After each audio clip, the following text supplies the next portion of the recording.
Hello বন্ধুগণ, আমি সাধনা নতুন একটা ঝাঁকানাকা রেসিপি নিয়ে চলে এলাম রান্নাঘরে। আজকে আমি তোমাদের সাথে শেয়ার করছি সম্পূর্ণ নিরামিষভাবে কাঁচা কলার কোপ্তাকারি রেসিপি। এই রান্নাতে পেঁয়াজ রসুনের ব্যবহার নেই, অথচ খেতে এতটাই টেস্টি হয়, গরম গরম ভাতের সাথে দারুণ সুস্বাদু লাগে। তো তার জন্য দেখো এখানে আমি দুটো কাঁচা কলা নিয়েছি। কাঁচা কলা দুটো অনেকদিন ফ্রিজে ছিল, তাই ভাবলাম কোপ্তাকারিই বানিয়ে নিই। তো কলা দুটোকে প্রথমে খুব ভালো করে ধুয়ে এইভাবে একটু গোল গোল করে কেটে নিতে হবে, কারণ কলা দুটোকে আমি সেদ্ধ করে নেব। তো তার জন্য খোসা সমেত এইভাবে একটু গোল গোল করে কেটে নেব। খুব বেশি মোটা করে কাটবো না, একটু পাতলা করে কেটে নেব, তাহলে কলাগুলো খুব তাড়াতাড়ি সেদ্ধ হয়ে যাবে। তো এইরকম খোসা সমেত কলা দুটোকে কেটে নিলাম। এখন এই কলা দুটোকে আমাদের সেদ্ধ করে নিতে হবে। তো তার জন্য চলে যেতে হবে কড়াইয়ের কাছে। গ্যাসের ফ্লেমটা অন করে দিয়ে একটা কড়াই বসিয়ে দিলাম, আর কড়াইয়ের মধ্যে আমি বেশ কিছুটা জল দিয়ে দিয়েছি। জলের মধ্যে সামান্য পরিমাণের লবণ আর একটু হলুদ গুঁড়ো দিয়ে দিলাম। একটু হলুদ গুঁড়ো দিলে কলার যে একটা কষ ভাব, সেই কষ ভাবটা কিন্তু একদম ঝাঁকানাকা করে বেরিয়ে যাবে। তো তার জন্য সামান্য পরিমাণে একটু হলুদ গুঁড়ো আর একটু লবণ দিয়ে খুব ভালো করে একটু ঘোটানাটা করে জলের সাথে মিশিয়ে নিতে হবে।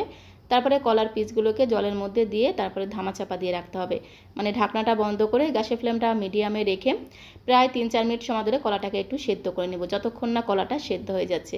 তো দেখো কলাটা কিন্তু খুব সুন্দরভাবে সেদ্ধ হয়ে গেছে। চাইলে কিন্তু তোমরা প্রেসার কুকারে একটা বা দুটো সিটি দিয়েও কিন্তু কলাগুলোকে সেদ্ধ করে নিতে পারো। গ্যাসের ফ্লেমটা বন্ধ করে দিলাম। কলাগুলোকে জল থেকে তুলে একটি পাত্রের মধ্যে তুলে নেব। তারপরে কলাগুলোকে খুব ভালো করে ঠান্ডা করে নিতে হবে। তো সেদ্ধ করার পর কলাটাকে খুব ভালো করে ঠান্ডা করে নিয়েছি। তারপরে কলার যে খোসাটা আছে সেটাকে একটু ঝাঁকানাকা করে, মানে ঝটপট করে বেছে নিতে হবে। তো অবশ্যই কিন্তু কলার খোসাটাকে খুব ভালো করে বেছে নিতে হবে। আর কলাটা দেখো কত সুন্দর নরম হয়েছে, ঠিক এই রকম করে কলাটাকে একটু নরম করে সেদ্ধ করে নিতে হবে।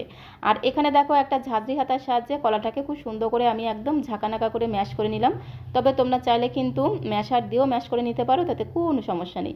তো ভালো করে কলাটাকে ম্যাশ করে নেওয়ার পরে এর মধ্যে আমি দিয়ে দিলাম একটা সেদ্ধ আলু। একটা মিডিয়াম সাইজের আলুকে সেদ্ধ করে খোসা ছাড়িয়ে রেখেছিলাম। তো এই সেদ্ধ আলুটাকেও খুব ভালো করে ম্যাশ করে নেব, যাতে আলুর মধ্যে কোনো রকম বড় দলাভাব না থাকে। তো খুব ভালো করে এইভাবে ঝাঁঝরি হাতা দিয়ে আমি ম্যাশ করে নেব।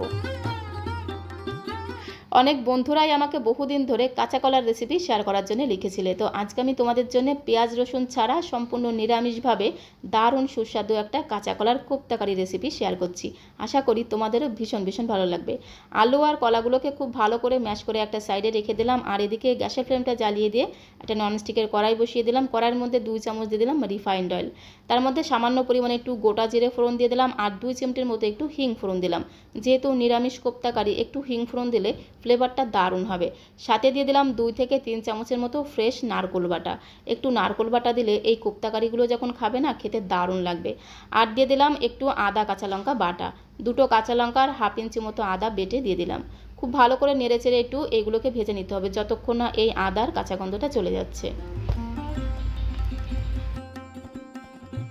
গ্যাসের ফ্লেমটা মিডিয়াম টু লোয়ে রেখে আদা কাঁচা লঙ্কা নারকোলটাকে একটু হালকা করে নেড়েচেড়ে ভেজে নিতে হবে। আর নারকোল যদি এইভাবে একটু হালকা করে ভেজে নেওয়া হয়, ঘ্রাণটা তো অসাধারণ হয়, সাথে খেতেও কিন্তু দারুণ সুস্বাদু লাগে।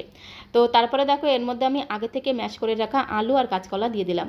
তারপরে খুব সুন্দর করে সমস্ত মশলার সঙ্গে খুব ভালো করে আলু আর কাঁচকলাটাকে একদম ঘোটানাটা করে মিশিয়ে নিতে হবে। গ্যাসের ফ্লেমটা মিডিয়ামে রেখে কাঁচকলাটাকে খুব ভালো করে এইভাবে চেপে চেপে মিশিয়ে নিতে হবে। মেশানোর সুবিধার জন্য আমি অন্য একটা খুন্তি ব্যবহার করছি। তো এইভাবে একটু চেপে চেপে মেশাতে হবে, তাহলে এর মধ্যে যদি কাঁচকলা বা আলুর কোনো বড় দলাভাব থাকে সেটাও কিন্তু খুব সুন্দরভাবে একদম মিশে যাবে। তারপর আমি এর মধ্যে স্বাদ মতো দিয়ে দিলাম সামান্য পরিমাণের লবণ, পরিমাণ মতো দিয়ে দেবো একটু হলুদের গুঁড়ো। আর যেহেতু নিরামিষ কোপ্তাকারি, একটু চিনি তো অবশ্যই দিতে হবে, একটু চিনি দিয়ে দিলাম। তারপরে খুব ভালো করে সমস্ত কিছুকে কাঁচকলার সাথে মিশিয়ে নেব। তো এই কাঁচকলাটাকে মশলার সাথে খুব ভালো করে মিশিয়ে নিলাম। তারপরে আরও 3-4 মিনিট সময় ধরে কাঁচকলার এই মিশ্রণটাকে রান্না করে নিতে হবে, যতক্ষণ না কাঁচকলার মধ্যে যে জলীয় ভাবটা আছে, জলীয় ভাবটা শুকিয়ে যাচ্ছে। তো আরও 3-4 মিনিট সময় ধরে রান্না করে নিয়েছি। নামানোর আগে আমি এর মধ্যে একটু শাহি গরম মশলার গুঁড়ো দিয়ে দেবো।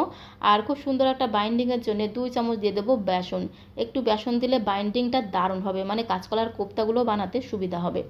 আর বেসন দিলে খেতেও কিন্তু দারুণ লাগবে। তো 2 চামচের মতো বেসন দিয়ে খুব ভালো করে নেড়েচেড়ে মিশিয়ে নিতে হবে।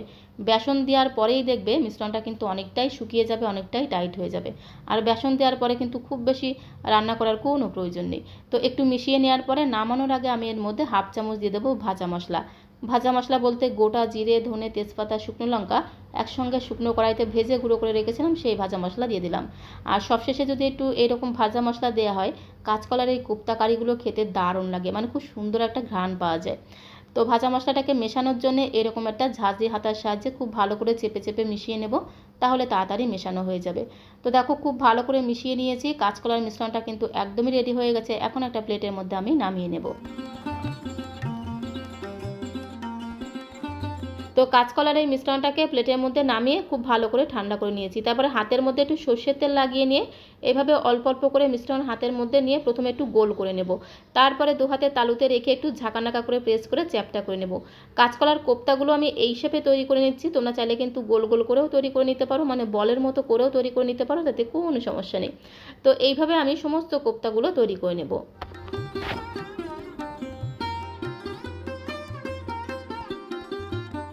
তো এখানে আমি একে একে সমস্ত কাঁচকলার কোপ্তাগুলো তৈরি করে নিয়েছি। এখন এই কোপ্তাগুলোকে ভেজে নিতে হবে। তার জন্য দেখো গ্যাসের ফ্লেমটা জ্বালিয়ে দিয়ে কড়াইটা গরম হয়ে গেলে 3 চামচ দিয়ে দিলাম সর্ষের তেল। তেলটাকে খুব ভালো করে গরম করে নিতে হবে, তার আগে কড়াইটাকে খুব ভালো করে গরম করে নিতে হবে। আর তেলটাকে খুব সুন্দর করে একটু ঘোটানাটা করে কড়াই সারা গায়ে লাগিয়ে নিতে হবে। তারপরে একে একে সমস্ত কোপ্তাগুলোকে এই গরম তেলের মধ্যে দিয়ে দিতে হবে।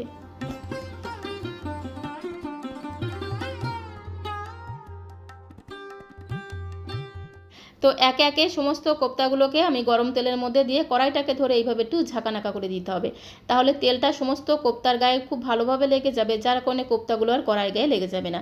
যখন একটা পিঠ ভাজা হয়ে যাবে, বাকি পিঠগুলোকে উল্টে পাল্টে কোপ্তাগুলোকে ভেজে নিতে হবে। গ্যাসের ফ্লেমটা মিডিয়াম টু লোয়ে রেখে এপিঠ ওপিঠ উল্টে পাল্টে কোপ্তাগুলোকে এরকম করে একটু লাল লাল করে ভেজে নিতে হবে। আর ভাজতে ভাজতেই দেখবে কি সুন্দর একটা ঘ্রাণ তোমরা পাবে। এর মধ্যে যেহেতু নারকেল বাটা দেওয়া আছে, এই কোপ্তাগুলো কিন্তু শুধু মুখে খেতেও কিন্তু অসাধারণ টেস্টি হয়। তো এখন কোপ্তাগুলোকে ভেজে একটি পাত্রের মধ্যে আমি তুলে নেব।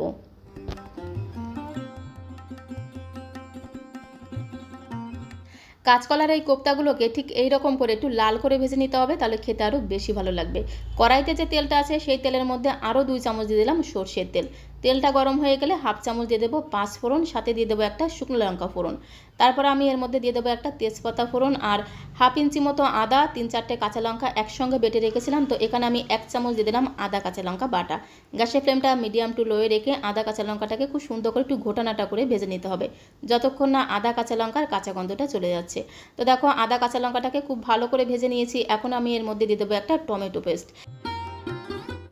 তো একটা বড় সাইজের লাল টুকটুকে পাকা টমেটোকে জল দিয়ে পেস্ট করে রেখেছিলাম, সেই টমেটো পেস্ট দিয়ে খুব ভালো করে নেড়েচেড়ে সমস্ত মশলার সাথে মিশিয়ে নেব। তো টমেটো পেস্টটাকে দিয়ে খুব ভালো করে মিশিয়ে নিয়েছি। এখন আমি এর মধ্যে সামান্য কিছু গুঁড়ো মশলা অ্যাড করে দেবো। প্রথমে দিয়ে দিলাম স্বাদ মতো লবণ, পরিমাণ মতো দিয়ে দিলাম হলুদের গুঁড়ো, দিয়ে দেবো সামান্য পরিমাণে একটু জিরের গুঁড়ো, দিয়ে দেবো একটু ধনিয়া গুঁড়ো, আর খুব সুন্দর একটা কালারের জন্য দিয়ে দেবো একটু কাশ্মীরি লাল লঙ্কার গুঁড়ো। একটু কাশ্মীরি লাল লঙ্কার গুঁড়ো দিলে কালারটা জাস্ট অসাধারণ হবে। তবে তোমরা চাইলে কিন্তু ঝাল লঙ্কার গুঁড়োটাও দিতে পারো, তাতে কোনো সমস্যা নেই।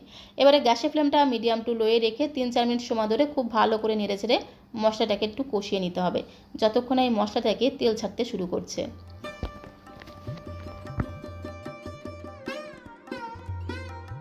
তো 3-4 মিনিট সময় ধরে মশলাটাকে খুব ভালো করে কষিয়ে নিয়েছি, আর মশলা থেকে দেখো তেল ছাড়তে শুরু করেছে। এখন আমি এর মধ্যে স্বাদ মতো দিয়ে দিলাম হাফ চামচ চিনি। যেহেতু নিরামিষ রান্না, একটু চিনি দিলে কিন্তু গ্রেভির টেস্টটা দারুণ আসে।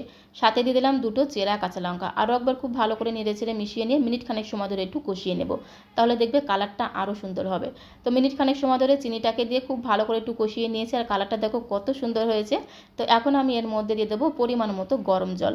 অবশ্যই একটু গরম জল দেওয়ার চেষ্টা করবে, তাহলে দেখবে ঝোলের টেস্টটা দারুণ হবে। ঝোলের পরিমাণটা একটু বেশিই দিতে হবে, যেহেতু কোপ্তা কারি, কোপ্তা কিন্তু অনেকটাই ঝোল টেনে নেবে, তার জন্য ঝোলের পরিমাণটা একটু বেশি দিতে হবে। তো পরিমাণ মতো গরম জল দিয়ে খুব সুন্দর করে নেড়েচেড়ে মিশিয়ে নিয়ে এবারে ঢাকনাটা বন্ধ করে 4 থেকে 5 মিনিট সময় ধরে প্রথমে ঝোলটাকে খুব ভালো করে রান্না করে নিতে হবে। কারণ কোপ্তা দেওয়ার পরে কিন্তু খুব বেশি ঝোলের মধ্যে রান্না করা যাবে না, তাহলে কোপ্তাগুলো ভেঙে যেতে পারে। তার জন্য আগেই কিন্তু ঝোলটাকে খুব ভালো করে রান্না করে নিতে হবে। তো 4-5 মিনিট সময় ধরে ঝোলটাকে খুব ভালো করে রান্না করে নিয়েছি। তো ঢাকনাটা তুলে আরও একবার খুব ভালো করে এইভাবে একটু ঘোটানাটা করে মিশিয়ে নেব। তারপরে আগে থেকে ভেজে রাখা কোপ্তার পিসগুলোকে ঝোলের মধ্যে দিয়ে দেবো।